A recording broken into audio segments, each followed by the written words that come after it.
In a quiet suburb of Maplewood, an old Victorian house stood at the end of a tree-lined street. The locals whispered about the place, saying it had been empty for decades, yet no one knew why. The last owner, a woman named Clara, had vanished without a trace, leaving behind only rumors of her eccentric behavior and an unsettling presence that seemed to linger in the air. One crisp autumn evening, a young couple, Mia and Jake, decided to explore the long-abandoned house, drawn by its eerie charm and the thrill of urban exploration. They pushed open the creaky front door, its hinges protesting against the years of neglect. Dust motes danced in the fading light as they stepped inside, their flashlights cutting through the shadows. The air was heavy with the scent of mildew, and the floorboards creaked underfoot, echoing their cautious movements. As they ventured further into the house, they noticed strange symbols etched into the walls, circular patterns intertwined with jagged lines. Mia brushed her fingers across one, feeling a chill run down her spine. "Let's check upstairs," Jake suggested, his voice barely above a whisper.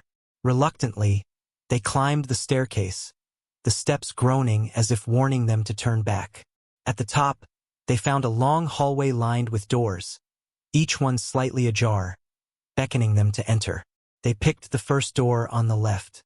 Inside was a small bedroom, the air thick with an unsettling silence. A faded portrait of Clara hung above the mantel, her eyes seeming to follow them as they moved. Mia shivered, unable to shake the feeling that they were not alone. Suddenly, a loud thud echoed from down the hall. They exchanged startled glances, and curiosity overwhelmed their fear. They tiptoed toward the sound, peeking into the next room. A nursery, untouched by time. A rocking chair swayed gently, despite the stillness of the air. "Did you see that?" Jake murmured, his voice barely steady. Mia nodded, transfixed by the chair. Just then, they heard a soft lullaby drifting from the adjacent room, a haunting melody that seemed to call out to them. With a mix of trepidation and intrigue, they followed the sound. They entered a dimly lit parlor where a dusty piano sat in the corner, keys yellowed with age. As Mia approached, she felt a cold breeze wash over her, and the music stopped abruptly. A reflection in the piano caught her eye. In the dim light, she saw Clara, standing behind them, her expression a mix of sorrow and longing. Mia gasped, but when she turned around, the room was empty. The sensation of Clara's presence lingered, wrapping around them like a shroud. Feeling a wave of panic, they rushed back to the staircase. But as they turned to leave, they found the front door slammed shut. The air grew heavy, and the shadows deepened. They were trapped. Mia's heart raced as she heard whispers echoing through the house, a chorus of voices chanting Clara's name. The symbols on the walls glowed faintly, pulsating like a heartbeat. They frantically pulled at the door, but it wouldn't budge. Then, a soft voice broke through the chaos. "Help me!" Mia's blood ran cold. It was Clara. They could feel her desperation. With a sudden burst of courage, they shouted, "We're here to help you!" The house trembled as the whispers intensified, swirling around them like a storm. Suddenly, the door creaked open, revealing the night outside. Without hesitation, Mia and Jake dashed through the threshold, collapsing onto the porch. Breathless, they looked back at the house, which now stood silent and still.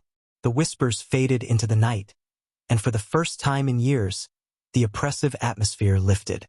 They never returned to Maplewood, but the memory of that night haunted them. Clara was free, but her sorrow lingered, etched forever into the walls of that forgotten house. Mia and Jake drove away from Maplewood, the chilling image of Clara's face etched in their minds. Days turned into weeks, but the unease wouldn't leave them. Each night, they would wake in a cold sweat, the echoes of Clara's whisper haunting them. What had happened to her? They felt an unshakable obligation to uncover the truth. One evening, unable to resist, Mia began researching the house online. As she dug deeper, she discovered that Clara had been a talented pianist, known for hosting elaborate soirees in the late 1800s. The guests would gather to hear her play, captivated by her haunting melodies. But as the years went on, the music faded, and rumors began to swirl. Some said Clara had gone mad. Others claimed she had been dabbling in dark rituals. Mia stumbled upon an old newspaper article that detailed a tragic event. One of Clara's parties had ended in chaos when a young child had gone missing, lost in the labyrinthine halls of the Victorian home. The child was never found, and Clara had become a recluse soon after, the vibrant gatherings replaced by a shroud of sorrow. Mia's heart raced as she realized that Clara's story might be intertwined with the fate of that lost child. She shared her findings with Jake, who had been increasingly troubled by the specter of Clara. "We have to go back," Mia said, her voice trembling with determination. "She needs our help. We can't leave her like this." Reluctantly, Jake agreed, knowing that they had to face the haunting memories once more. They made plans to return to the house under the cover of night, armed with flashlights, a digital recorder, and a camera, hoping to document whatever they encountered. As they approached the house again, the moonlight cast eerie shadows on its weathered facade. The air felt thick, charged with a sense of anticipation. They entered through the same front door, which creaked ominously, almost as if welcoming them back. The interior was just as they remembered, dust motes swirling in their beams of light. They decided to head straight for the nursery, convinced it held the key to Clara's sorrow. As they stepped into the room, the rocking chair was still, but the atmosphere felt alive, charged with energy. "Clara," Mia called softly, "we're here to help you." The air grew colder, and for a moment, silence enveloped them.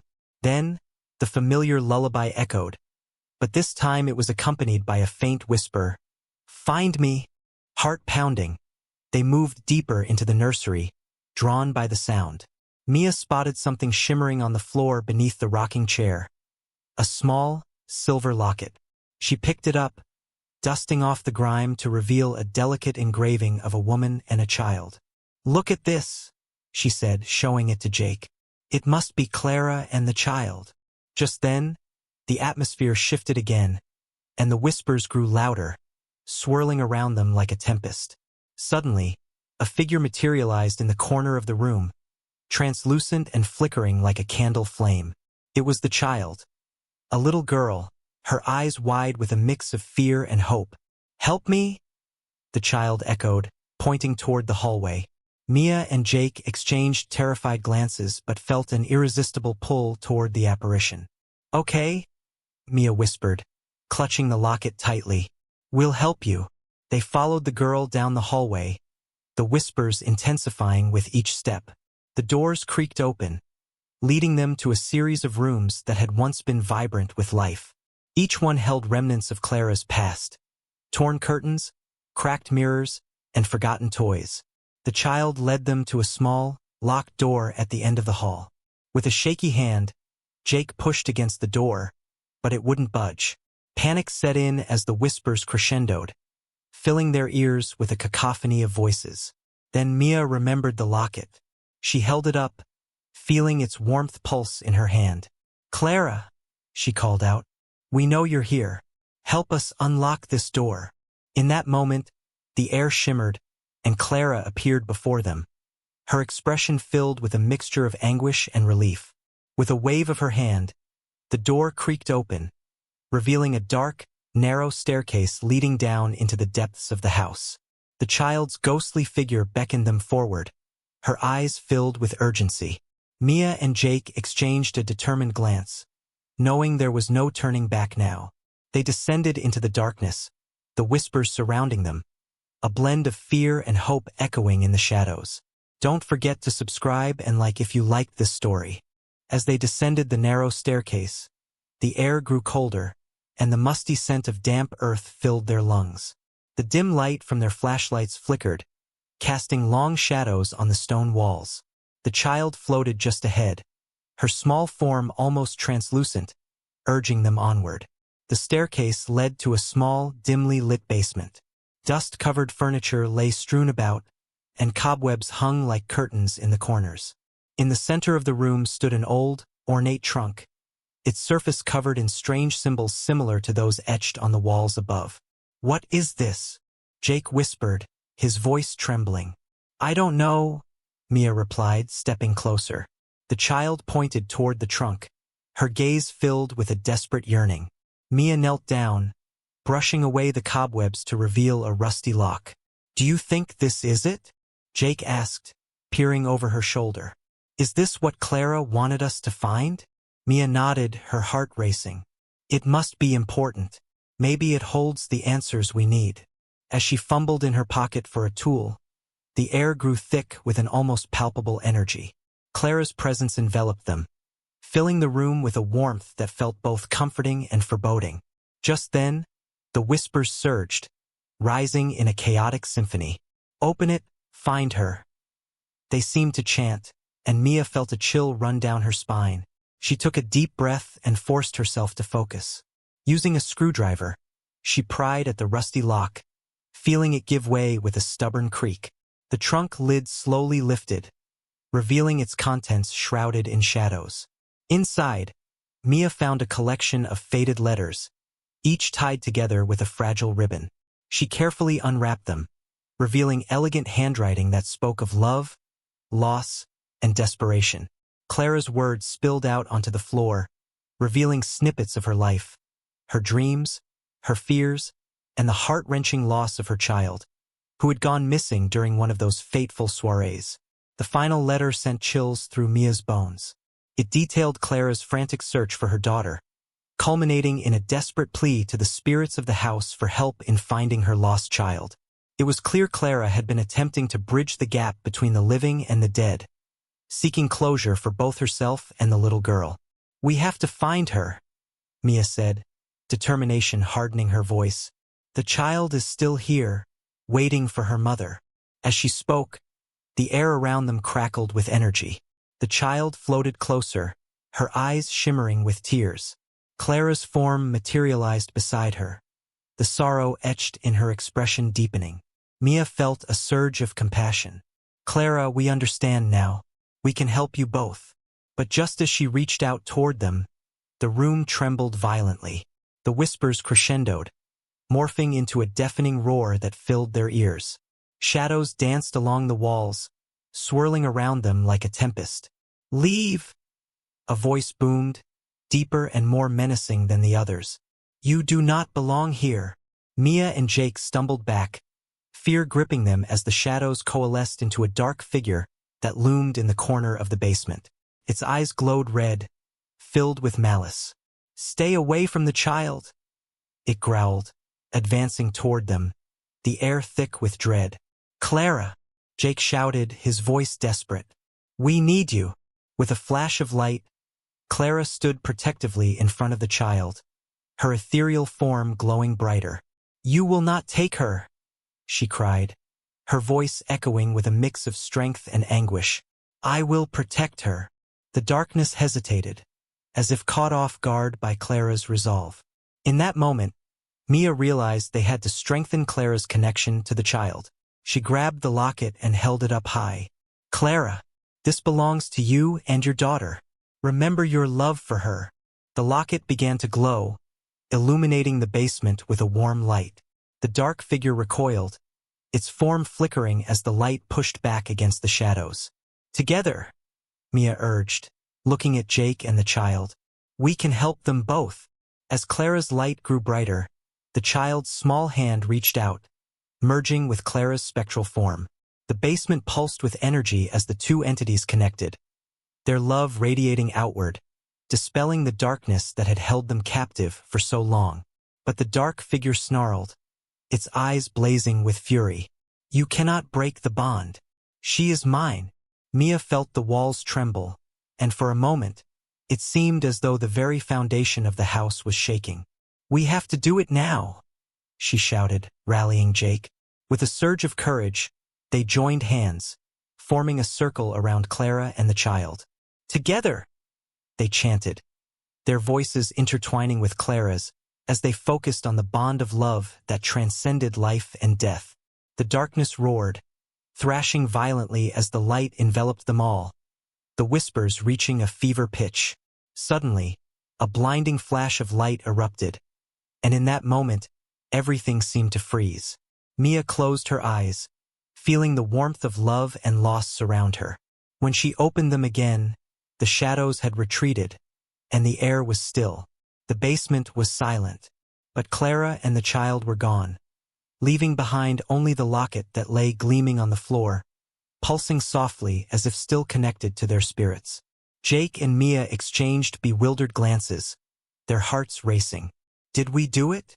Jake whispered, disbelief etched on his face. I think we did," Mia replied, her voice trembling with emotion. Yet, as they gathered the letters and locket, a feeling of unease lingered. They had freed Clara and the child, but the darkness still felt present in the house, a reminder of the battles fought and those yet to be faced. Mia looked around the basement, the weight of their discovery settling on her shoulders. "We can't leave yet," she said slowly. "There's more to this place. We need to understand what we've unleashed." With newfound determination, they prepared to delve deeper into the mysteries of the house, ready to confront whatever darkness still lingered in the shadows. With a sense of urgency, Mia and Jake scanned the basement for any clues about the darkness that had been lurking within the house. The trunk, now empty of letters, still felt charged with residual energy. They decided to explore further, feeling that the secrets of Clara's past might hold the key to their understanding. Mia noticed a faint glow emanating from a corner of the room. As they approached, they discovered an old, ornate mirror, its surface covered in a thick layer of dust. When Mia wiped it away, a series of images began to appear. Flashes of Clara and the child, moments of joy intertwined with scenes of the dark figure lurking in the background, always watching. "Look," Jake exclaimed, pointing at the mirror. "It's like a memory." Mia leaned closer, her heart pounding. The images shifted to a scene of the child playing in the garden, laughter echoing through the air, followed by the chaotic party where everything went wrong. The mirror showed the child wandering away, the darkness creeping closer, its eyes fixed on its prey. This is how it started, Mia realized. Clara tried to protect her, but something else was drawn to them. As they watched, the mirror began to ripple, and the darkness surged, taking shape within the glass. A sinister voice echoed, "You think you can defeat me? I have fed on this sorrow for years." Mia and Jake stumbled back, fear flooding their senses. "What do we do?" Jake whispered, panic rising in his voice. "Remember the bond of love," Mia shouted, determination igniting within her. Clara's love for her child is stronger than this darkness. Gathering their courage, they reached for the locket, holding it up toward the mirror. "Clara, we're with you. Your love is more powerful than this." The mirror shimmered, and Clara's spirit began to materialize, her face fierce and resolute. The child appeared beside her, and together they shone brightly, pushing against the darkness. But the dark figure in the mirror roared in fury, its form twisting and writhing as it fought against the light. "You are nothing without your despair. You cannot escape your pain." "No!" Clara's voice rang out, filled with strength. "I will not let you take her. You will not control us any longer." With the combined force of Mia and Jake's voices, they joined Clara, chanting, "Love is stronger than fear. Love is stronger than despair." As they spoke, the locket blazed with light, illuminating the basement in a warm glow. The darkness shrieked, twisting and contorting as it tried to resist. The mirror crackled, the images distorting wildly, revealing moments of joy intermingled with sorrow. In a climactic burst, the darkness lunged at them, but the power of love surged through the air like a tidal wave. The mirror shattered, sending shards flying, each piece reflecting fragments of Clara's memories, her laughter, her love, her loss, until the darkness finally disintegrated into a swirling mist. Silence enveloped the basement, and as the last remnants of the shadow faded, Mia and Jake felt an overwhelming sense of peace. Clara and the child stood before them, radiant and free. "Thank you," Clara whispered, tears glistening in her eyes. "You have freed us from our torment." The child smiled, her spirit glowing with warmth. "We can finally be together again." With that, their forms began to dissolve into shimmering light, swirling around Mia and Jake like a gentle breeze. "Remember our love?" Clara's voice echoed, fading into the distance. "It will guide you always." As the last of their essence vanished, the basement felt lighter, the oppressive atmosphere lifted. The darkness had been vanquished, and in its place remained an aura of love and remembrance. Mia and Jake stood in the now quiet basement, still holding the locket. They exchanged looks of disbelief and triumph, realizing the profound journey they had just undertaken. "We did it," Jake said, his voice filled with awe. Mia nodded, clutching the locket tightly. "But we should make sure this place is truly at peace. There might still be remnants of the past we need to face." They began to search the basement more thoroughly, finding old photographs, toys, and belongings that had been lost to time. Each item told a story of a life once lived, a family that had faced unimaginable loss. They knew they had to honor Clara's memory and ensure the house was a place of love, not sorrow. After hours of exploring and gathering the items, Mia and Jake decided to hold a small ceremony in the garden where Clara's daughter had once played. They set up a small altar, placing the locket at its center. Surrounded by flowers they picked from the vibrant blooms that had somehow thrived despite the house's dark history. As they stood in the fading light, they lit candles and shared Clara's story, speaking of love, loss, and the power of connection. They felt a warmth envelop them, a sign that Clara and her child were finally at rest. The house, once a site of tragedy, began to transform. It felt alive with energy, the air lighter, the shadows receding. Mia and Jake made a pact to return and share Clara's story with anyone who would listen, ensuring that her legacy of love would never be forgotten. As they walked away, glancing back at the house one last time, they felt a deep sense of fulfillment. Clara and her child were free, and in their hearts, Mia and Jake carried the knowledge that love truly conquers all, even in the face of the darkest despair. Don't forget to subscribe and like if you liked this story.